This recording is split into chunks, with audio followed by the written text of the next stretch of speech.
Have you ever wondered why some people seem overly self-centered and lack empathy? Understanding narcissism is crucial in today's world, where these traits often go unnoticed until they impact our lives significantly. In this video, we're diving into the world of narcissism, exploring its key signs and traits. Our journey will not only enlighten you, but also equip you with the knowledge to handle such personalities in your daily interactions. So, buckle up as we delve into the intriguing world of narcissism. Key sign 1. Excessive need for admiration. Picture this. You're hanging out with your friend? Let's call them Alex. Alex is the life of the party, always seeking attention and compliments. They thrive on validation like plants do on sunlight. Whenever they do something, whether it's a new haircut or acing a presentation, they practically demand admiration. And if, heaven forbid, you don't lavish them with praise, well, brace yourself for a storm of hurt feelings or even anger. It's like walking on a tightrope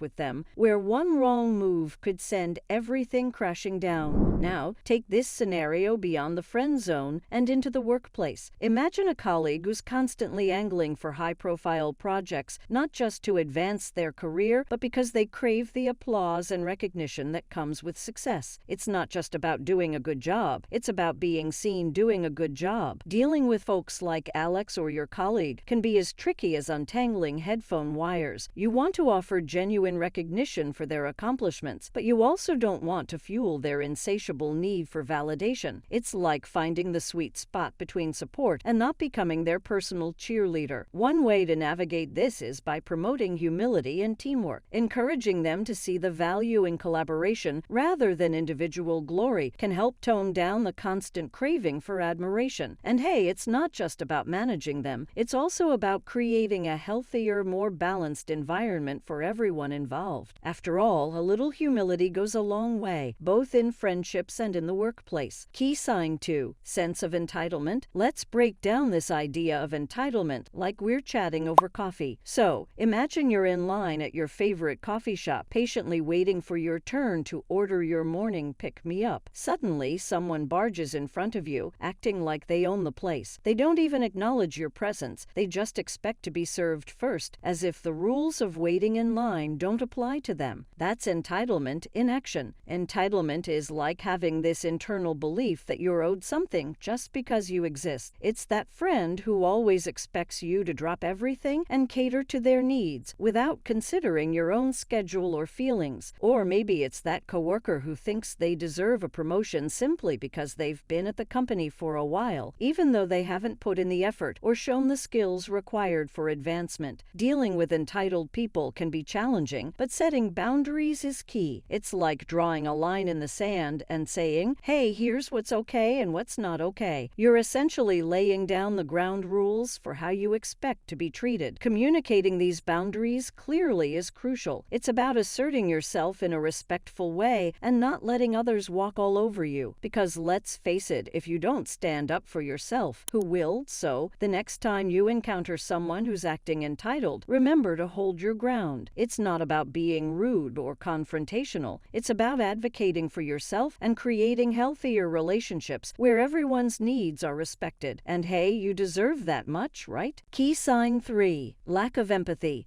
Dealing with someone who lacks empathy, especially when it's a characteristic of narcissism, can feel like trying to navigate a maze blindfolded. You're constantly bumping into walls of indifference or getting tangled in the thorns of insensitivity. It's tough, no doubt about it. Imagine pouring your heart out to someone, hoping for a smidgen of understanding, only to be met with a blank stare or worse, dismissive remarks. It's like your feelings are speaking a different language, and they just don't have the decoder ring. And let's not even get started on how it can wreck relationships. Whether it's a friend, family member, or colleague, interacting with a narcissist can leave you feeling drained, unappreciated, and downright frustrated. But here's the thing, it's not about you. It's about them and their inability to tune into the emotional frequencies of others. It's like expecting a fish to climb a tree. It's just not in their nature. So what can you do? First off, remind yourself that their lack of empathy doesn't diminish your worth or the validity of your feelings. Your emotions are valid, no matter how much they try to downplay them. Secondly, seek support. Talk to understanding friends or family members who can offer a listening ear and a shoulder to lean on. And don't hesitate to reach out to professionals who can provide guidance and strategies for coping with difficult relationships. Ultimately, it's about finding your inner strength and resilience in the face of someone else's emotional blind spot. You've got this. Key sign 4, grandiose sense of self-importance. Let's delve deeper into the topic of narcissism. At its core, it's like having an overinflated ego. You know, like when you blow up a balloon way too much and it's just waiting to pop. That's kind of what it's like for narcissists. They are walking around with this huge sense of self-importance that's just waiting to burst. Now, don't get me wrong, having confidence is awesome, but narcissists take it to a whole new level. They're not just confident, they think they're the bee's knees, the cat's pajamas, the absolute best thing since sliced bread, and they want everyone else to know it too. They'll brag about their accomplishments, often stretching the truth a bit or a lot to make themselves sound even more amazing. And they're not afraid to put others down if it means keeping their spot on the pedestal. Dealing with these grandiose folks can be a real challenge. It's like trying to have a conversation with someone wearing rose-tinted glasses. They are seeing the world through this distorted lens where they're always the star of the show. But here's the thing. Underneath all that bluster and bravado, narcissists are actually pretty fragile. They crave admiration and validation like plants crave sunlight. So while it's important to recognize where they're coming from, it's also crucial to hold onto your own sense of reality. It's okay to acknowledge their feelings and give them a little boost now and then, but you've got to draw the line somewhere. Don't let their exaggerated sense of self-worth overshadow your own reality. You've got to stay grounded, even when they're floating off into the stratosphere. Key sign 5, exploitative behaviors. Dealing with someone who's all about themselves can be tough. You know the type. Their own needs always come first, and they don't really care who gets hurt along the way. These folks are often called narcissists, and one of their trademark moves is exploiting others. Now, exploitation can show up in all sorts of situations. In personal relationships, it might look like manipulating or laying on the guilt to get what they want. Maybe they're always playing the victim card or making you feel like you owe them something. In the workplace, it's a whole other ball game. They might be the ones who swoop in to steal credit for your hard work or toss you under the bus to climb that corporate ladder a little higher. So how do you protect yourself from being taken advantage of by these folks? Well, it's all about setting boundaries and keeping your guard up. Recognize the signs of manipulation, like when they're buttering you up just to get their way, and don't be afraid to put your foot down. Saying no isn't mean or selfish. It's standing up for yourself and your well-being. Remember, you deserve to be treated with respect and fairness in any relationship or setting. Don't let someone else's selfish antics trample all over your boundaries. Stay vigilant, stay strong, and don't hesitate to show those narcissists that you're nobody's doormat. You've got this. In wrapping up, understanding these key signs of narcissism is crucial in navigating relationships and interactions in our lives. By being aware, you can better protect yourself and maintain healthier relationships. Thank you for joining us on this journey through the world of narcissism. We hope you found this video insightful and empowering. Remember, knowledge is power, especially when it comes to dealing with complex personalities. For more content like this, don't forget to like, share, and subscribe to Self-Mastery, where we aim to inspire, inform, and explore the complexities of the human psyche. Stay tuned for more.